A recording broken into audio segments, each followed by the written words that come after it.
And welcome back to the Resilient Responder podcast.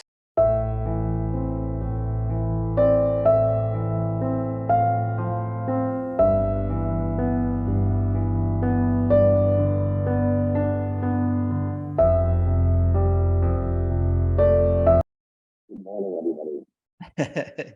You're a little bit muffled, but hopefully we'll be able to walk through it. So Pull all Pat the and stuff away. yeah, there you go. So Pat and I rode rescue together, rode the medic together back at the Alameda City Fire Department. Pat and I got hired right about the same time. I got hired a little bit before Pat, and so we were both new kids together, just running amok on the island of Alameda and figuring life out. And Pat and I, we've stayed relatively close in the last 12 years that I have left Alameda and gone on to the city of Henderson. And, one of the things that Pat and I experienced together was a very difficult call as a water rescue situation. But I wanted to give Pat an opportunity to tell a little bit about himself, and then we're going to take the conversation where the conversation goes from there. So Pat, why don't you take this opportunity, introduce yourself, a little bit about yourself, and we will go from there. To give the briefest explanation possible. So my name is Patrick Corder. I was born and raised in the Bay Area here in California. So it's San Leandro, California, which is just next to Oakland, California. So born and raised here. I went to parochial school my entire life. So that's a Catholic school for the uninitiated. And ended up in Alameda in high school, going to St. Joe's High School. So we were famous for Jason Kidd, if you're familiar with basketball. So I went to St. Joe's High School.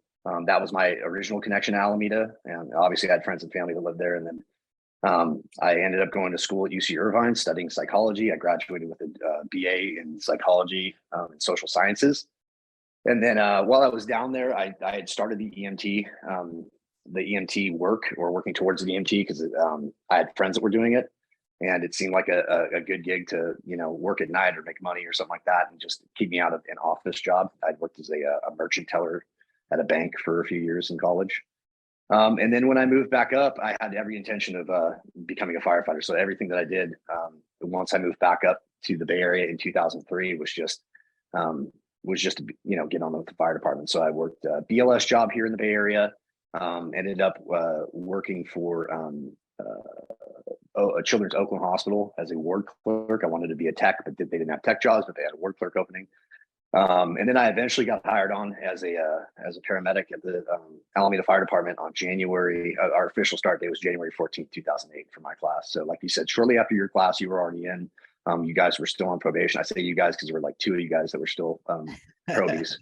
They weren't hiring big classes. Our classes, it was the biggest class they'd hired in several years. At that point, they had gone through very minimal hiring for a while. And the only other thing worth noting was that I had the honor and privilege of doing my I had become a Oakland Fire offered a paramedic cadet academy at the time, back in the early 2000s, and I had the privilege of getting on with that program and getting my my paramedic basically through OFD. And the best part being was that I got to ride on the Oakland engine as my internship. So that was great. Station 4 in Oakland. So yeah, it's pretty much a thumbnail. I did 15 years and 15 days in the fire department. It's worth noting that I'm officially retired now. I'm off the books as of January 29th, 2023. And I found that out unceremoniously as I received a letter on a Monday evening informing me that I had been retired the previous morning.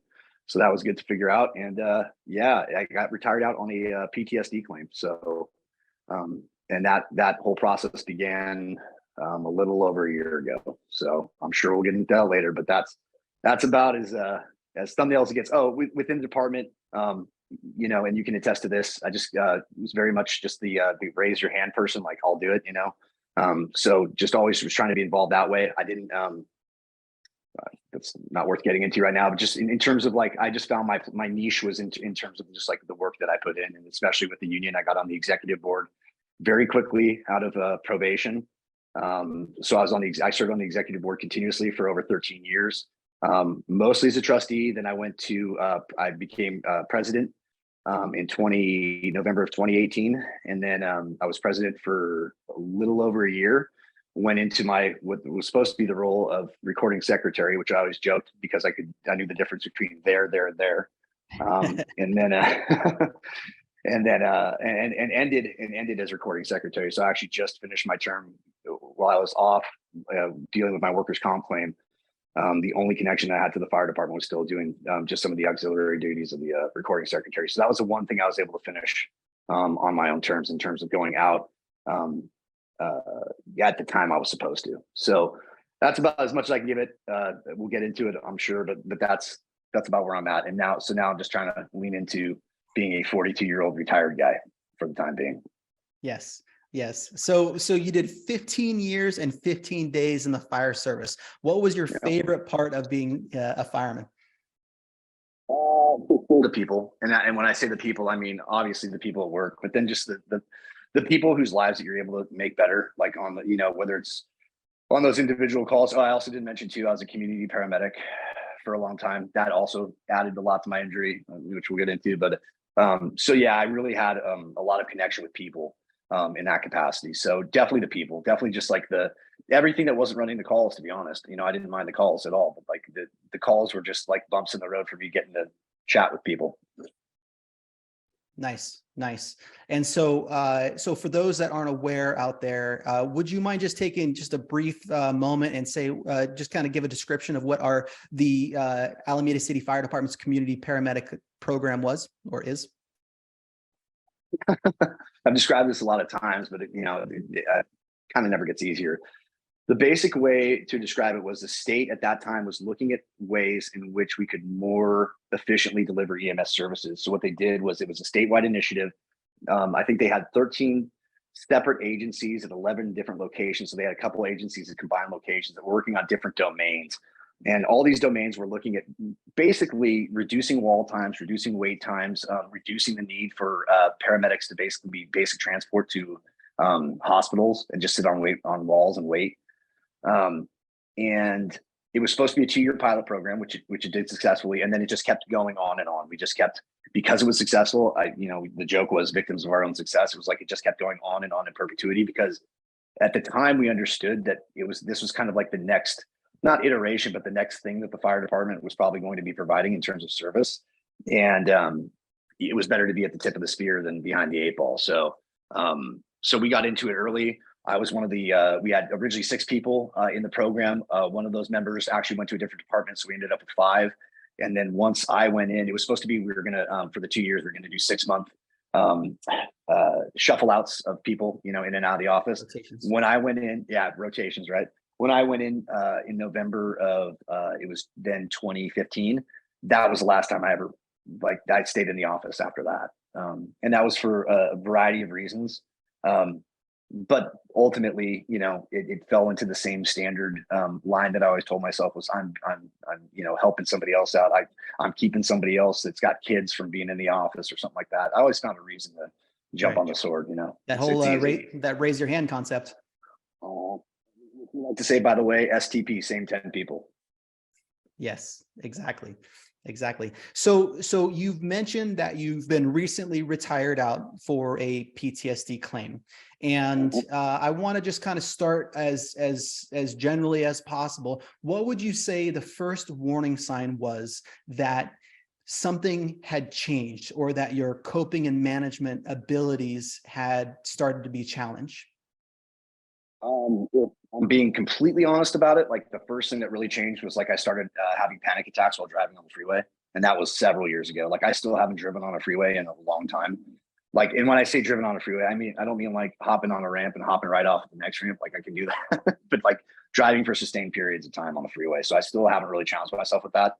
But yeah, that happened a couple times early on. And and when I say early on, I mean maybe 6 to 7 years ago, but few and far between. And then it just got to the point where that became a trigger every time I was trying to drive somewhere and be off. And again, I don't think I didn't suffer with it when I was on the ambulance or anything like that, because it was part of the job. But then when it became something that wasn't a part of my everyday thing, I think it became way easier to have that. So that was the first sign. The when I knew stuff was getting really bad was in roughly November of 21. And that was when, at that point, it was kind of like a perfect storm. I'd been on a jury trial for like 7 weeks. It was a very bad case. Of course, I was asked to be the foreperson, even though I didn't want to be. It's just like the natural, like, hey, you're the guy. And okay, great. So I had that. I had obviously tons of work stuff that was going on. I was trying to like get like kind of set things up to get out of the, like, maybe not out of the union, but just like less of a leadership role. But that just, you know, it's hard to find those opportunities. And of course, I'm a bit of a control freak, which I'm sure none of us are. But you know, that makes it hard too. So I was dealing with a lot of that, and then I tweaked my back, just tweaked it, pulling something out of the back of my rig. I wrote it up. It was like I was still at work and stuff, but I just couldn't work out. I couldn't work out because I tweaked my back, and like that I think was a catalyst for like this 2-week period where I couldn't work out because my back hurt, and then like I wasn't sleeping, I wasn't eating, like everything just started like adding on. We're in the holidays, like I'm an only child, like my mom is she lives alone, so we had my mom with us for a lot. It was just like this, all these things that just kind of kept feeling like they were piling on, and then like I said, the biggest thing was probably just the sleep and not eating, and then the best way to describe it was I was basically in fight or flight mode at all times. Like my central nervous system was just like on it. Like, so the second I'd wake up at any time too, like, so if I got to sleep, let's say at like, 10 o'clock or something like that, I'd probably wake up at like 1 and just be a buzz, just like wide awake, like, okay. And just thinking about a million different things. So I was just completely spinning, couldn't shut it down. And then what really changed for me, I recognized all these symptoms, was just like, okay, well, I guess I just, need to get back to working out. And so when that can happen, and then what changed for me was I was so exhausted. I got to the point where I was like, man, I can't imagine living like this for a long time. So I should probably just kill myself. And like when that thought came into my head, I realized something had changed. And so I told my wife, Emily, pretty quickly, I'm like, yo, I got to reach out for help. Like something's different. Kind of gave her just a glossed over version. Like I wasn't very honest about like my stuff early on, just because, we're all very protective of that. We're also men, so it's like the worst in terms of like being honest about when we're sick, injured, or otherwise. So I called. I'm a Kaiser patient. I called Kaiser. Kaiser set me up with mental health services, and I started that process. I also let one of my chiefs know pretty quickly what was going on. The admin was super supportive of me throughout, and then I basically white knuckled it through. I white knuckled it through December and into January. I had a couple weeks off. I had time to burn on the books. I didn't take any time off for the first year of COVID. So like I was just on. I was working heavily with our homeless population. So I just felt this obligation to be at work and just be doing something. And then through that process, I told a couple other people, but kept it real close to my chest because I just thought like, hey, I just got to figure this stuff out and just get back in my routine. And then when stuff didn't get better and just got worse, that was when I was like, okay, I'm really spun because I'm away from work, but none of the stimulus is changing. I'm still just on edge all the time, and I didn't have the excuse of being at work to like, say, well, this is why. So I got hooked up in the Kaiser system. Kaiser, of course, they were overwhelmed with everything. They set me up pretty early with a cognitive behavioral therapist, which is great. But because, of course, I'm not dealing with that kind of stuff, I was dealing with heavier stuff. I think we got about 5 minutes into our first session together. And he's like, okay, I got to stop you. I got to ask you like a battery of questions real quick. So he went through this like series of questions. And he's like, all right, champ, you got PTSD. I don't know what to tell you. Like that. He's like, I can't even diagnose it. He's like, you have all the hallmark symptoms of it. Like, of course I'm like crying on the other end of the other end of the Zoom. I'm like, okay. So I don't know what to do with anything. And so he put me into a higher level of care. But of course, because everything was saturated at that time, inundated with requests for care, I didn't actually get into a deeper level of the Kaiser program until March of 21. So it was, 22, March of 22, sorry. So yeah, it took a while. With work and everything, I finally, my last day of work, like I said, I white knuckled it into January. I started on a low dose of Lexapro, which I'm still on 5 milligrams, but I started on 3.5 milligrams. I think it was like January 7th. It was like Thursday. So I remember I like left the office, went straight to the Kaiser pharmacy, picked it up, and like started taking that medication. And then by like the next Tuesday, I did my regular thing, got up, got dressed for work, did all my stuff, and like literally got to the door and I couldn't leave. I was like, I'm done. So I called my chief, my operations chief. I'm like, yep, I'm done. He's like, great, I'll start the paperwork. Like he was waiting on me to do it basically. I mean, all the people that know me best and love me best were just waiting on me to like basically put my hand up and say, okay, I need help, like more than I can give myself. And so that process began. And the workers' comp process for me again, I was very, very lucky throughout that whole process. I had wonderful people working with me. I got set up with an amazing doctor, Dr. David Green, he said I could use his name. I asked him ahead of time, Dr. David Green, um, uh, in Walnut Creek. He's been an amazing, just an amazing advocate for me, first of all, but more importantly, just tremendous help through my process, you know. And I remember early on, he gave me like this anxiety app that basically gave me more anxiety. It was just basically like, hey, here's your anxiety. Like, here it is. Like, just keep checking in on it. But through that process, it started getting better. I was like, to be honest and full disclosure, I was super suicidal for like the first 3 months. Just like I lied about they ask you every time you check in with Kaiser, you know, and I was more honest about having suicidal ideation, but I was like totally lied about having any kind of plan, which was total BS, dude. I had a plan. So I wasn't intent on doing anything about it at that time, but I very much had a plan. So, and like I said, it was all born out of like this exhaustion of where I was at the time. So yeah, I mean, it's probably also worth noting too, real quick. I was diagnosed with anxiety and depression too. Shocking, I'm sure, but Yeah. you know, the anxiety stuff goes back to childhood. Grew up in a household where my dad was an alcoholic, so dealt with that since I was like 5 or 6 years old, and that was ongoing. So my anxiety found a place early on to kick it within my head, and it just stayed there throughout my whole life. I just found a profession that really, really, you know, it's like, hey, you got anxiety? Here's a cup of coffee. You know, here's a seat for the next 30 years. Enjoy. So yeah, that's about as good as it gets. Stuff started getting really better after I went to a retreat that you know about, Don. It's through the First Responder Support Network. The retreat is so it's FRSN, and the retreat is the West Coast Post Trauma Retreat, WCPR. It's out near Napa Valley, and I am not, for the record, I am not I don't represent the community. I'm not an affiliate with them. They don't pay me. I was a client. I went in June of 22 on the recommendation of my workers' comp doc. And I've been back twice as a peer, September of 22, and just recently in February of this year, peer volunteer. And it changed my life. That place changed my life. And I'm happy to get into that place as well. But yeah, that was the place that literally, it gave me the courage to say I was done, to say I was tapped out. So Yeah.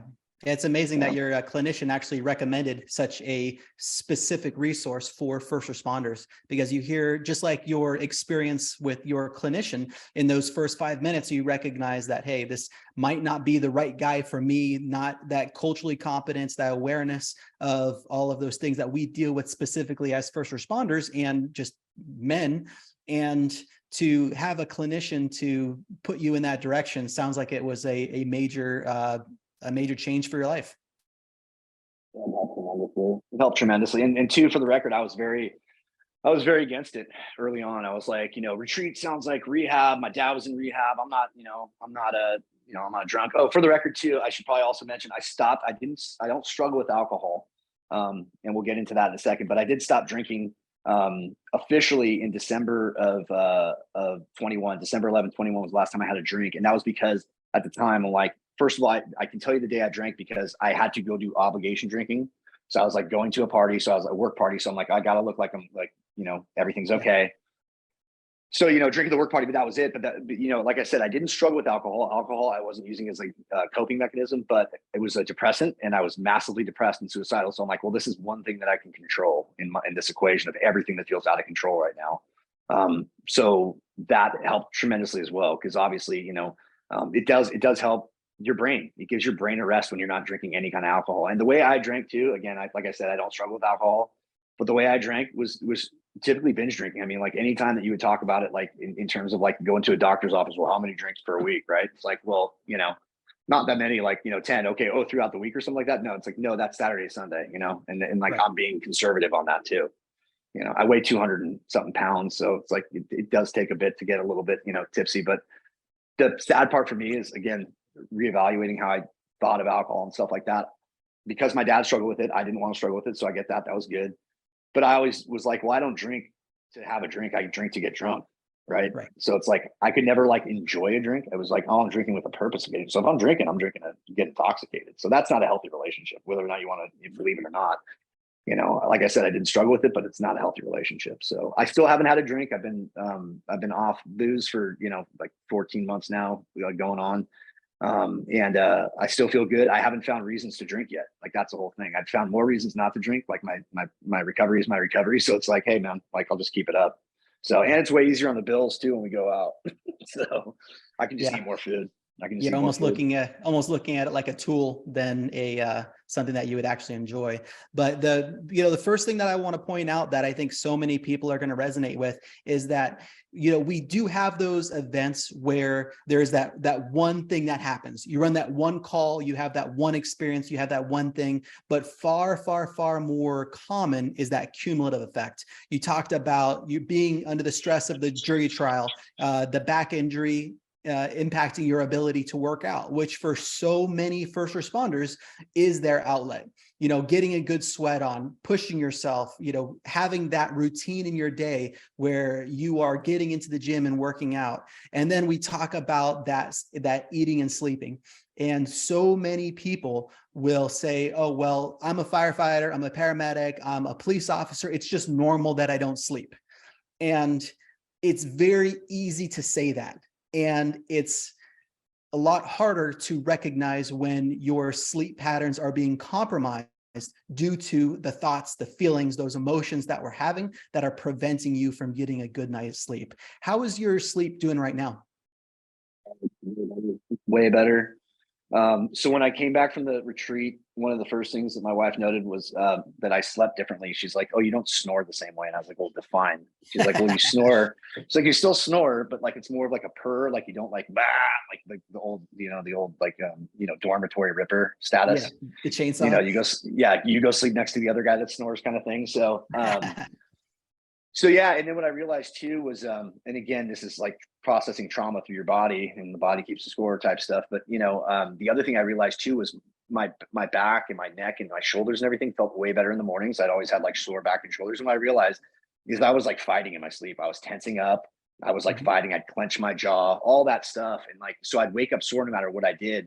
And then like in months since the sleep got better, it's like, oh, well, I'm not sore the same way anymore. And I'm not, I realized too, so the snoring might've been because I was clenching my jaw a certain way. I still snore, but it's like not the same again. But yeah, just, of course, now that I don't have to really set alarms, like it's a lot easier, but it's gotten much better. I started using a weighted blanket after the last retreat that I just went to. One of the other peers had it, and she gave it to me, as she said, she loved it, but it made her hip sore. I'm like, sign me up, throw it on. So like that's helped a ton. Liquid melatonin, I just started using occasionally. That's helped way better than the pills. If you tried the pills and the pills don't work, try the liquid melatonin. It works. So, but yeah, everything's gotten way better.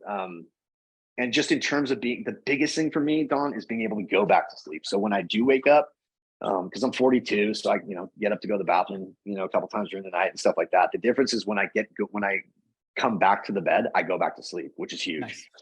Super huge. So that's the biggest thing. Nothing worse than laying in bed staring at the ceiling waiting to be able to do that. And that's one of those skills that you learn in the fire service. You get up at 11, 12, 1, 2, 3, 4, you get up, you run that call, you're back at the station within 30 minutes, 45 minutes, and you're physically able to get back to sleep. And there's so many individuals that once they run that one call at night, they're just up.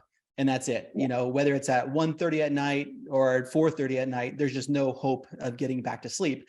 And, you have such a different experience between those individuals that are able to get back to sleep and not. And to me, there is not enough attention paid to the station alerting system. And we talk about those individual dorms, those individual drops, and whatever that cost is, to wake up the entire station when the rescue has a minor medical call that doesn't require the engine, or in a different district where the medic is the only one that wakes up, and it wakes up everyone in the station. I think there needs to be more attention paid to the psychological and physiological impact of waking up, even if you don't leave the station. I think it should be noted too. I think that the engine and truck should absolutely know every time that the crews go out. I think they should absolutely know. I got sick of the questions in the morning. Oh, you guys got out. Like it's like we got up. I heard your snoring stop for like 5 seconds, dude. Yes. So yeah, no, Yes. but I'm totally on board. Mercifully, our department, like many others, has started moving towards those as we start like renovating the stations and stuff like that. It's a slow process. I mean, it's just like anything else in government work or the fire industry. The joke is always 2 weeks, 2 weeks, 2 weeks, right? So it's just like just keep pushing it out 2 weeks. So, but yeah, Yes. I totally agree. Yeah, no, right now in my station, we're getting new stations, and as we're retrofitting and renovating things, we're getting those individual drops, and it is an absolute game changer. And I would much rather have that awkward conversation in the morning, being on the truck, waking up and go, "Oh man, that was a fantastic night of sleep." And rescue's like, "Yeah, go pound salt." So, hey, so let's take a break here. Let's have a word from our sponsor, from the Resilient Responder podcast, First Responder Coaching. And then we are going to come back and we are going to start off talking about resilience and what it means to be a resilient responder in today's first responder world. So thank you all very much. And we're going to take a break right here and pick it back up on the other side. Coaching is here now for all first responders and their families. When it comes to the job and the stresses that come with it, we at First Responder Coaching know exactly how it can affect every aspect of your life and the lives of those around you. That's because we are first responders and their families. First responders are well versed in reacting to a situation. It is literally what we do as firefighters, law enforcement, dispatch, and EMS personnel. When trauma enters our lives, we react to it by tucking it down away somewhere in our minds. But we carry it with us and it never really goes away. We need to stop carrying trauma into every aspect of our personal and professional lives. It's time to start having proactive, powerful conversations right now to gain a better balance in the responder's whole life. This is true for their families, especially the spouses. Take that first step in making some of the most important improvements in your life. Visit www.1strespondercoaching.org now to make an appointment to chat with FRC. A coach will reach out, and before you know it, you'll be on your way to living a proactively fit lifestyle. And we're back with the Resilient Responder podcast. I'm here with my friend Pat Corder, a firefighter paramedic with the City of Alameda Fire Department, who has recently been retired with a PTSD claim. And we're having an amazing conversation together about what led him to that conclusion of his career and what things look like now. And so we talked about sleep. We talked about the factors that led him into the diagnosis of the PTSD. And I want to change gears just a little bit. And Pat, I want to know how would you define resilience as it relates to first responder life?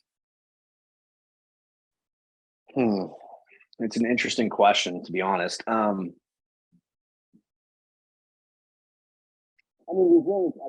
its core, resilience is basically the it goes back to the adage of get knocked down 7 times, get up 8, right? It's like coming back for more, which I think we can all appreciate. And I'll just speak to the fire service, but certainly first responders. I mean, that's part of the ethos. That's how they train us. It's certainly in police and fire, paramilitary organizations, like they break you down to build you up. Like that's the point.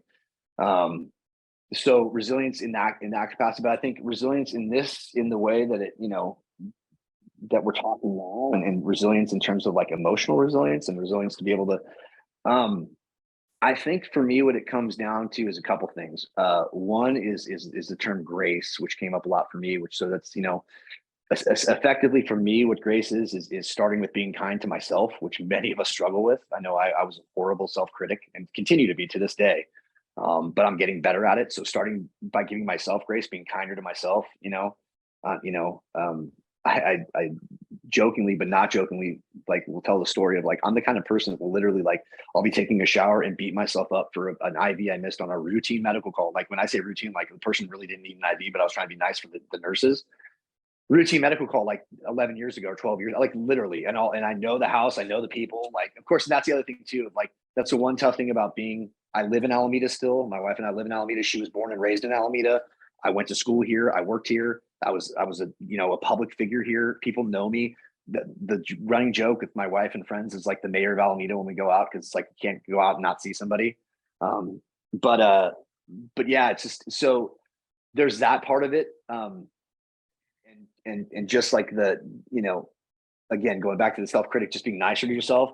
So grace being one thing, but the other thing is courage for the people that end up in this position that have the courage to be honest with themselves. And I guess honesty is part of it too.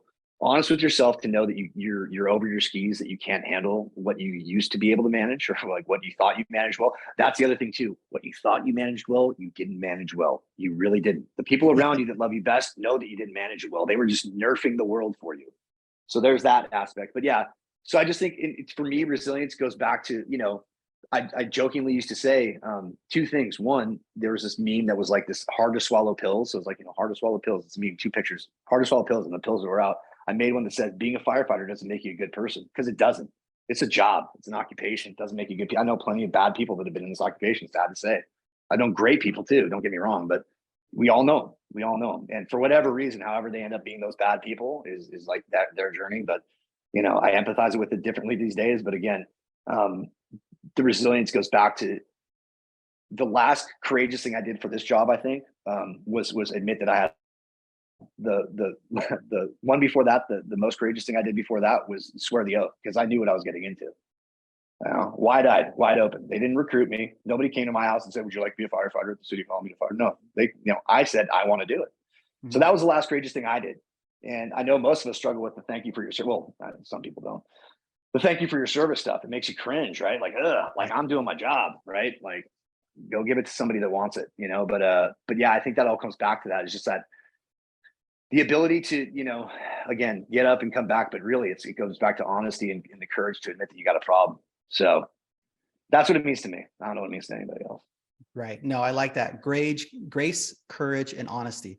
Those are three hallmarks of the firefighter profession. So talking about the stigma of mental health, you had mentioned that there was about a 3-month period where you felt like you couldn't imagine continuing living in this state, and that there were individuals around you. What efforts do you think are being made, if any, to kind of break down that stigma and make mental health an acceptable, dinner conversation or conversation around the coffee table?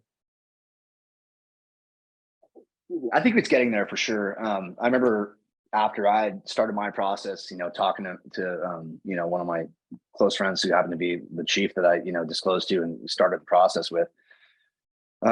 His whole thing was like, we're not doing enough. We got to do more. And I'm like, whoa, I'm like, slow your roll. I'm like, okay, I get it. And I understand the want to do a lot, but first of all, these things take time. Any of these things take time. And realistically, it's culture that we're trying to change. We're trying to change a culture of a very male dominated, I'll just manhood measuring, egotistical, leave your feelings at the door. I mean, it's all operational stuff. I understand how we get there. But at the same time, we've had the training. I was on the CISM team. I continue to be, I'm going to be a peer volunteer now in retirement for our team. But I was on the CISM team and I did all the training and I was aware of it. I was the best. I'm really good at giving other people advice. I'm terrible at taking my own, which I'm sure nobody appreciates. But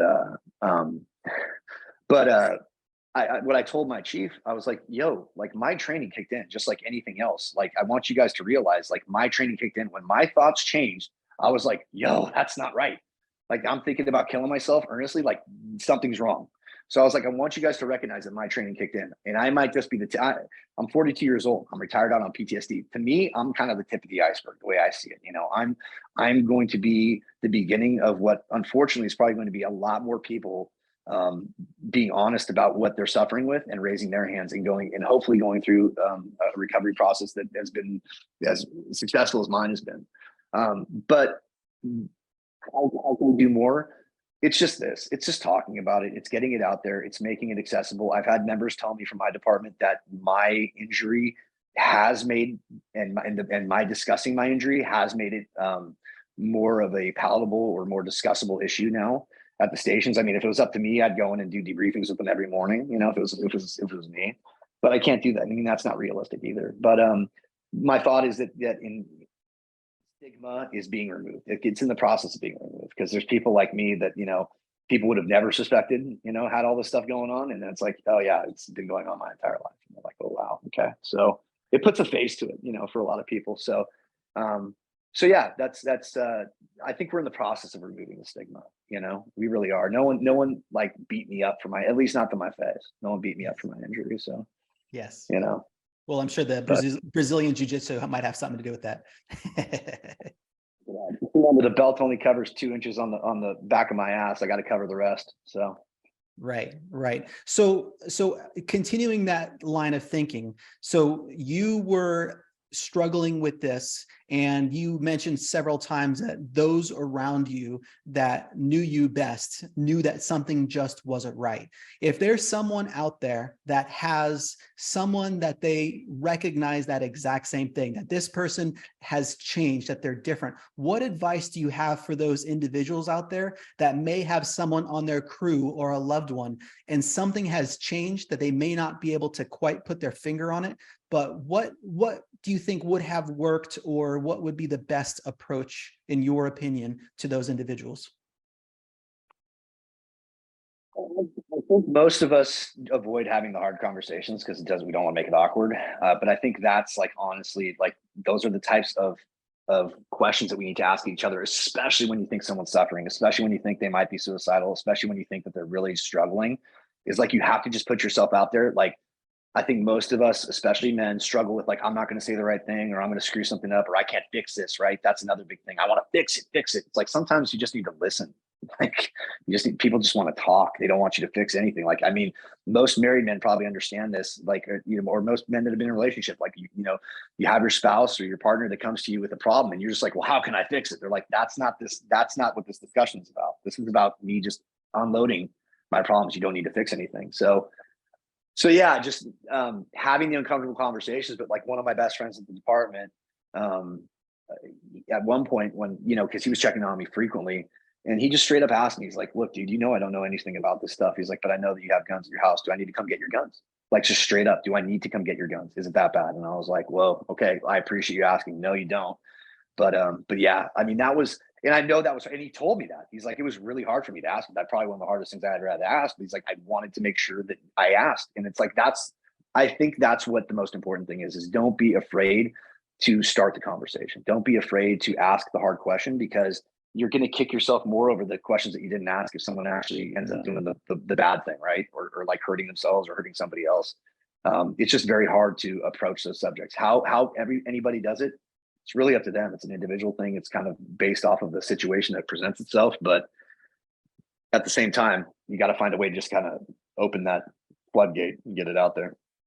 Right. And we talk to individuals that struggle with mental health in the fire service, and we hear those same things over and over and over again. The workers' comp system is broken. I had terrible therapists. The system works against those individuals. What advice do you have for somebody that might be in a similar situation, or that might be looking at the possibility of stepping into that world of, my current coping mechanisms are no longer getting me to where I need to be. I need to step forward into getting more help. What advice would you have for somebody out there that's considering stepping foot into unknown territory with trying to get help as a first responder? Back to what we talked about with the resilience, right? So honesty with yourself, compassion for yourself, grace, give yourself grace, and then just reach out, be vocal. Don't suffer in silence. Like, reach out to people that you trust. It doesn't mean that you have to share your story with everybody. Like, I've kept my stuff really quiet. I think most people don't know that I retired, or at least most people that, Facebook friends, acquaintances, right? Like, people that but like aren't like super tight. Right. But yeah, it's really just being honest with yourself, and then just reaching out and continuing to reach out. Like, you do have to advocate for yourself. It's tough, especially when you're in the muck. I get it. I was there. Like, you're talking to a person who was like, when my, relatively new Whirlpool dryer required service, I'm like, should I, get this service call worked out, or just like, figure out a way to go kill my, like, that's how bad it was at the time. So like, I get it. I was in the, what, but the people around me, like reaching out to people around you, like it's why it's so important to have like at least just a couple close friends that you can be honest with. and talk to. And then if you don't have that, just any resource that's available. I mean, there's tons of resources like the First Responder Support Network, again, which I'm not affiliated with. Their website has a ton of resources available that you can use immediately. So it's like point, click, boom, boom, boom, not just like sign up for the retreat or whatever, but more importantly, like here's resources that you can connect with almost immediately that can get you help you need in real time, and that's just it. That goes back to, most of us are great advocates for each other, great advocates for our fellow firefighters or our patients, but really, really are terrible at advocating for ourselves, especially when it's a weakness in ourselves, and I mean, I don't want to say struggle with saying weakness, right? But that's the way it felt at the time. It felt like it was a weakness. Now it feels like more of a strength, on the backside of it. But at the time, it felt like a weakness. Like, oh, I'm like, I always go back to these, these phrases in the fire service, asset versus liability. I always wanted to be an asset. I don't want to be a liability. But I knew when I was at my worst, I was like, I'm absolute liability, not only to myself, but more importantly to everybody else. Like, I think that's the thing I feared most within the fire service too. Is like, I was never worried about myself. I was like, what if something happens to somebody else? Like that would be something that I couldn't live with. So yeah, it just goes back to just reaching out, hopefully to the circles and the network of people that you have around you. And then if not, just any other resources out there, but just keep reaching out. Do not stop. And you just got to keep. It took hard work to get really messed up in my case, and it's taking a lot of hard work to get out. And it's a lifetime process. This never goes away. I'm stuck with this for life. I accept it for what it is, and I'll just keep going on. But yeah, it's a process. So. Yeah. I don't know how much you've paid attention to what's been going on in the Vegas area, but with the fire department that I've been working for the last 12, almost 13 years, we've had 5 individuals take their life in the last 3 years. Both 2 have been on duty and 3 were either recently retired or had retired for a little bit. And the one thing that has stuck with me about how my chief is kind of grappling with all this is that we need to treat mental health challenges no different than physical health challenges. You're literally walking around with a broken bone. Unfortunately, that broken bone is inside of you, and it's not as easy to be seen. You're not walking around with a cast. You're not walking with a limp, but your injury is just as much real to you as it is to a broken bone. So I appreciate you mentioning the resources out there, the WCPR, the website associated with them. Do you have any advice for the next generation or for the people that are coming up, whether they are currently experiencing challenges in mental health or not? What do you think that you wish was told to you before you started having those challenges with that you were facing? I think the new generation is doing all right. I think it's easy. I think, I was Gen X. I was the tail end of Generation X. I was very accustomed to every generation prior to, ours and the generation previous. Everyone thought that the next generation just sucked. It's like, these kids suck, it's easy to say, right? These kids don't have the same work ethic. These kids work differently than I did. But like what I finally told one of my buddies is like, yeah, all the stuff that we did, the way that we did it really didn't work out too well. Like I'm messed up, you're messed up. Like a lot of us are messed up, like we're not doing too well. And like these kids, for as much as like, it's like, yeah, they don't have the same work ethic or something like that. I say kids, of course, but they're like, right. A lot of them are like, some of them were born after I graduated high school. So I can say kids, I'm sorry. But a lot of them are very good at setting boundaries. Like they've grown up and like, it was easy to say, oh, this is the generation where everybody gets a medal. But at the same time, they were also the generation that people actually asked them about their feelings. They cared about and like genuinely like inquired. And they were more inquisitive about other people's feelings and stuff like that. So it's easy to say, like, just push them aside. Like these kids don't represent us. It's like, no, like we're the old people. Like I'm the old guy that's mad at kids on my lawn these days. You know what I mean? It's just like, I'm the old school, and the old school way worked until it didn't work. And maybe this new school way is working. So my advice to the younger generation is keep it up. Look to the people like me that have gone before you that are being honest about what we struggle with and ask us questions. And I tell my guys all the time, like I'm an open book. Like I will tell you when it's like time, I'll call time out if I need to like take a break or something like that. But like I told them at my last union meeting this January, I was like, I have nothing left to give you people. I have nothing left. I cannot throw ladders. I cannot pull hose. I cannot start IVs. I can't, intubate people. I can't do any of that stuff. No more water rescue swimming. That's it. I'm done. They kicked me off the rigs. I'm done. I got paperwork. I can get a dog and a placard and everything. what I told him was like, the only thing I have to get back now is my words, is my experience, my journey, and to hopefully provide you, hopefully if the worst case scenario, a member's having to struggling, they can reach out to me and find a safe place to land. Cause like I told them, I'll never judge you for the way you feel or what you say or how you say it. I'll tell you if you're messing up, I'll happily tell you that, but I will never judge you for messing up or how you get there. But two, just again, just in doing this and showing people that there is another side to the suffering, like it doesn't have to be suffering without purpose. That there is life beyond this occupation. Like I jokingly said, like this is always plan A. I talked to every single therapist, that I worked with in the beginning, and every one of them asked me, well, what's plan B? They literally all asked the same question. What's plan B? I said, there was never a plan B. I was doing this until I reached retirement age, and here I find myself at 42. I was not supposed to have this conversation with Don Pemberton, on President's Day in 2023, about my retirement from the fire department, but here I am. So that's just what it is. And it goes back to acceptance and all that, all the things I can and can't do, they are what they are, and I'll give back in the way that I can. Service is important to me. So this is the way that I can serve others, and more importantly, myself too. It is a form of filling my own cup. So self-care was something I struggled with for a long time. I'm better at now.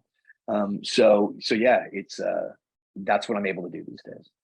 Yeah, no, I appreciate that. And it's been amazing having this conversation with you. And last year I went through a life coach training. And during that training, I recognized that one of the words that almost seemed foreign to me was compassion. And that compassion starts with yourself.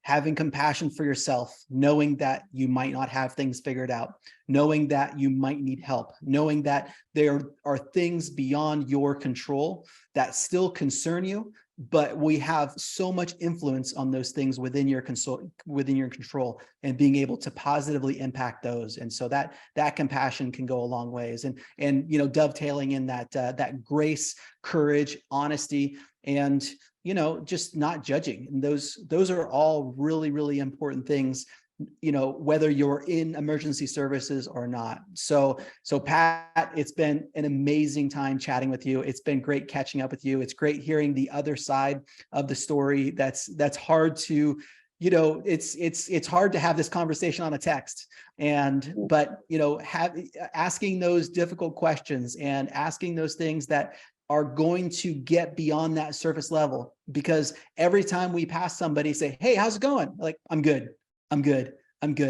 And, sometimes we're good and sometimes we're not. And finding those opportunities to go beyond that layer and, peeling back that onion to see what's down there sometimes, can make a huge difference in someone's life. So I think we've had an incredibly powerful conversation, and I appreciate your time. Is there anything that you wanted to share or wanted to wrap up with before we sign off? Where do you begin to process something that you didn't start, you didn't plan on ending so soon? I don't know. I mean, there's a lot of, I'd like to thank, obviously, my wife, first and foremost, Emily. She's my rock. She was there for me like the whole time. So thank her, thank my mom, thank all my work friends, my outside of work friends, everybody. I mean, again, the workers' comp people, like they were good to me. Like the city was good to me. Admin was good to me. I'm lucky. I'm blessed in that capacity.